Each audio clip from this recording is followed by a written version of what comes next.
Part of planning for retirement, you need to consider what benefits are available to you through Harvard, what benefits are available through the government, such as Medicare and Social Security, and what benefits you may have from former employers. The following presentation is meant to be an overview of the post-retirement health benefits through Harvard. We'll look at the rules that govern eligibility for the benefits, the types of plan offered, and how they coordinate with Medicare. Let's get started. The first step is to understand the eligibility requirements for Harvard's post-retirement health. This is met by attaining the rule of 75, which is based on your age plus participation service. Additionally, there are minimum age and service requirements that must be met and which depend on your hire or rehire date and if you are a union member or not. If you are a faculty or non-union staff member hired prior to January 1st of 2014, in addition to meeting the rule of 75, you must be at least age 55 and have at least 10 years of participation service. If you are a union staff member, these same rules apply if you were hired prior to January 1st of 2016, unless you are a member of SEIU Arboretum, in which case they apply as long as you were hired prior to January 1st of 2020. If you are a faculty or non-union staff member, hired or rehired on or after January 1st of 2014, in addition to meeting the rule of 75, you must be at least age 60 and have at least 15 years of participation service. If you are a union staff member, these same rules apply if you were hired or rehired on or after January 1st of 2016, unless you are a member of SEIU Arboretum, in which case they apply if you were hired or rehired on or after January 1st of 2020. You may also enroll any of your eligible dependents at the time of retirement, provided that you are enrolled in coverage as well. This includes spouses, domestic partners, and dependent children under the age of 26. Dependent children that are covered under your plan and deemed disabled prior to the age of 26 may remain covered beyond the age of 26. After your retirement date, a new spouse, domestic partner, or dependent child will not be eligible.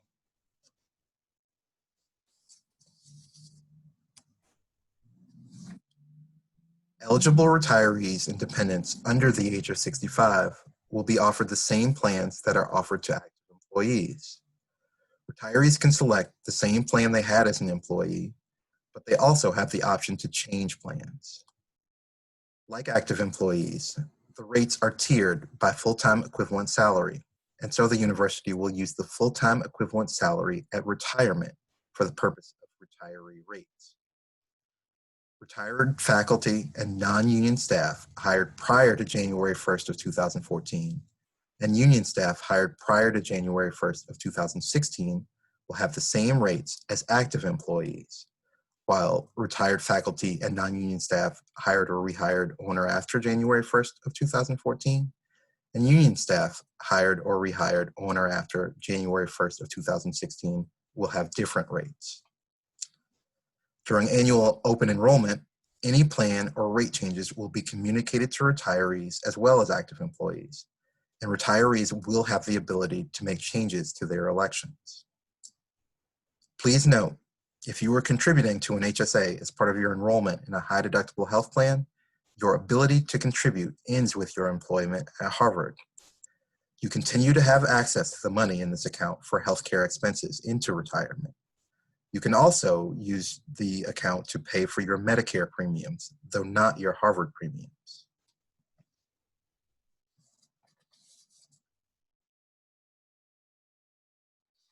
Eligible retirees and dependents over the age of 65 will need to be enrolled in Medicare Parts A and B as their primary insurance and will be offered the university's over 65 plans, which are known as Medicare Supplement plans. So, before we take a look at the over 65 plans, let's look at Medicare and how it coordinates with them. Medicare will become your primary insurance, which means it pays first on services, but it also has deductibles and co-insurance, meaning that often it does not fully cover the cost of those services. The balance left over after Medicare's payment will then be billed to your Medicare supplement plan. While there is no monthly premium associated with Medicare Part A, there is a monthly cost for Medicare Part B, which will be automatically deducted from your Social Security check if you're receiving it, and will be sent to you as a bill if you are not. The cost for Medicare Part B is determined using a 2-year look-back of your tax filings. For example, to determine your 2020 Medicare Part B premium, Medicare will use the modified adjusted gross income reported on your 2018 tax return. Every year, the premium calculation will be redone using the 2-year look-back, so it is possible that your premium cost will fall over time if you are receiving less income in retirement than while working. For 2020, the premiums range from $144.60 to $491.60 per month for an individual policy.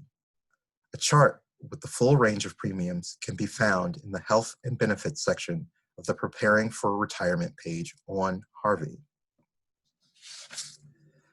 Medicare Part D prescription drug costs through Express Scripts are included with each of the Harvard senior plans. That said, you may be subject to an additional cost added on top of your Medicare Part B premium for Part D coverage, again, subject to the 2-year look-back. For 2020, this charge ranges from $0 to $76.40 per month for an individual policy, and the chart for the range is also on the Preparing for Retirement page on Harvey.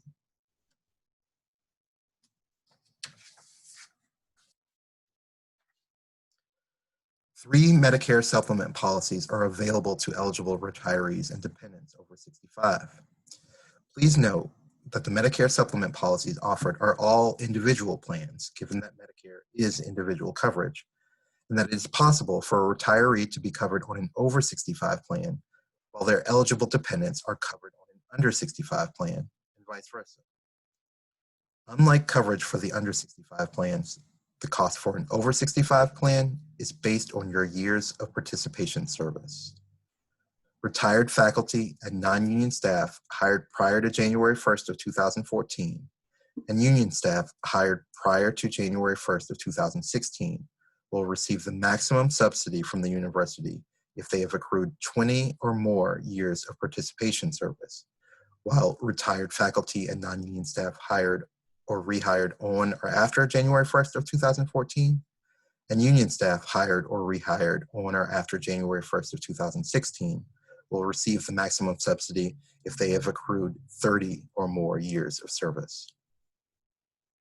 The three available plans are the Blue Cross Blue Shield of Massachusetts Medex policy, which provides coverage subject to a deductible and coinsurance, and can be used for international medical care if the retiree's permanent residence is outside of the U.S. The Harvard Pilgrim Healthcare Medicare Enhanced policy, which provides coverage subject to copayments and requires U.S. residency to enroll, and the Tufts Health Plan Medicare Preferred HMO, which requires residency within the HMO's local service area. Rates, as well as a comparison chart which shows how the plans cover specific types of services, can be found in the Plans for Retirees and Dependents age 65 and over section of the Retiree Health page on Harvey.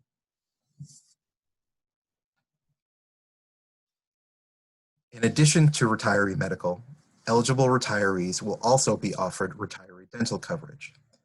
There's no university subsidy, so enrolled retirees will be responsible for the full cost of the premium. Additionally, though the coverage is still administered by Delta Dental, there are some differences between the dental coverage offered to active employees and the coverage offered to retirees. The retiree dental plan has a $100 deductible, provides 100% coverage for preventive services, and 50% for restorative services, subject to the plan's $3,000 annual maximum. The plan provides no orthodontia coverage. You can view a detailed summary as well as rates for the dental plan in the Dental Plan for Retirees section of the Retiree Health page on Harvey. Please be advised that as an eligible retiree, you will have only 2 opportunities to enroll yourself and your eligible dependents in retiree dental coverage. The first opportunity is at the time of retirement. Additionally, if at the time of retirement you choose to defer both your retiree medical and dental elections, you will have the opportunity to elect retiree dental at either the same time or before you elect retiree medical. If you elect retiree medical coverage without electing retiree dental, you waive your eligibility for dental if you have not already enrolled.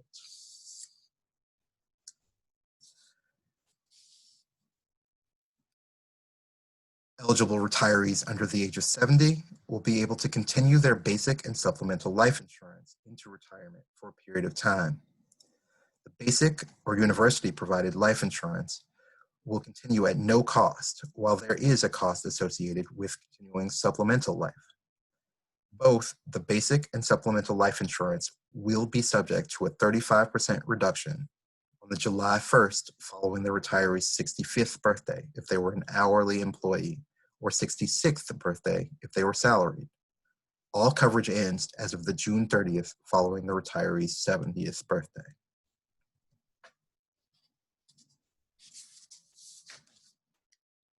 Thank you for your time.